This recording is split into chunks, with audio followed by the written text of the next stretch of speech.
It's 9 o'clock on the East Coast, 2 a.m. in Manchester, England, where the explosion has happened and the authorities believe a terror attack has happened. They're investigating it as a terror attack at the Manchester Arena, one of the largest, if not the largest, arenas of its kind, indoor arena in all of Europe. The time was 10:40 p.m. or so, British summertime. A large explosion heard in around the foyer of this arena, right about the ticket office where the largest number of people would come and go. In the arena at the time, the emergency services began arriving, but in the arena at the time, after this noise was heard, they came on the overhead speakers. Ariana Grande's concert had just ended, and said that they believed that balloons had popped. There were a lot of pink balloons at this concert. They were part of the stagecraft. They told concert goers that the balloons had popped and that chairs had fallen, that they believed there was nothing to worry about. That was in the early going. They did not realize at the time what had happened at the entrance. There were a lot of people out front, parents who had waited to come pick up their children. Thousands of young girls, as it's been described to us, had come to this concert unaccompanied. And you see all the pink balloons in there. Hundreds of people were leaving. The last song was happening, and that 5% or so that leave a concert as it's ending to try to get ahead of the traffic, they were leaving, and there were parents outside, and at that moment there was an explosion right at the entrance to this place.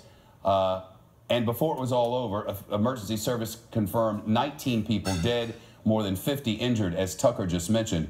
We are now waiting for a news conference that we're expecting to come from authorities in London to give us the latest on this. They shut down the train stations and have put a large cordon around the area. I want to show you the first video that we have from outside. I want to tell you about what you're about to see. It's a dash cam video from inside, maybe a police car, we're not sure, but it's looking at a brick building. To the left, in a darkened area, will be the arena itself. You'll hear a car radio playing with music, and then you'll see a flash on the left side of your screen, then hear a noise, then hear the man inside the car. Let's listen.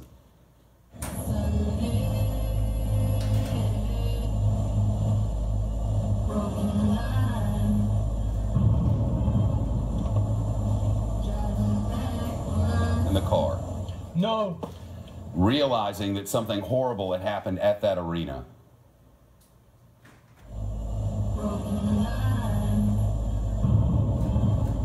And that, we believe, was the explosion.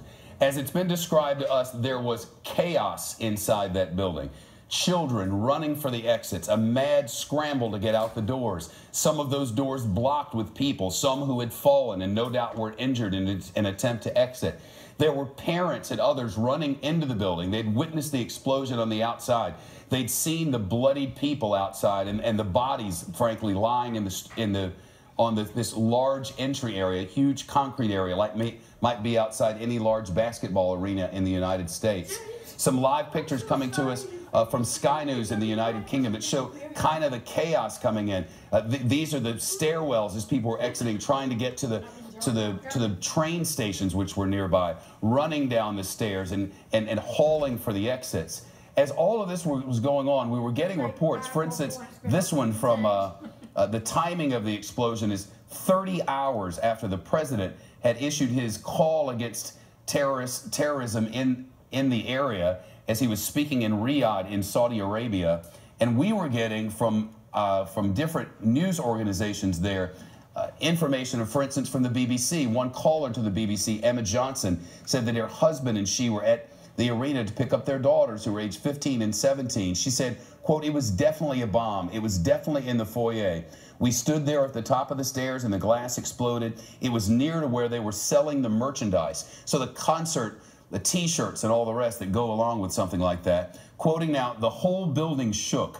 There was a blast and then a flash of fire afterwards. We obviously then run to try to find our children. And fortunately for us, they were safe to tell the story." Hundreds of hotels now offering beds and respite for these kids and others who were trying to escape. Locals allowing people to come into their homes. We've gotten other information from police saying that there was a second bag of clothing that I mentioned a short time ago on Tucker Carlson's program that they blew up. This one witness speaking to the BBC said it was like something out of a war film. He said he was thrown to the ground by the force of the explosion as he waited near the foyer, the entrance to the arena, waiting for his daughter and wife. Quoting, "When I got up and looked around, there were bodies everywhere. I reckon 20 to 30 bodies. I can't say if some of them were dead, but they'd all looked dead. They were covered in blood and were really seriously hurt. The first thing I did was I ran into the arena trying to find my family. I couldn't find them, so I pulled back to where everybody was injured to physically look at the people to see if it was my family.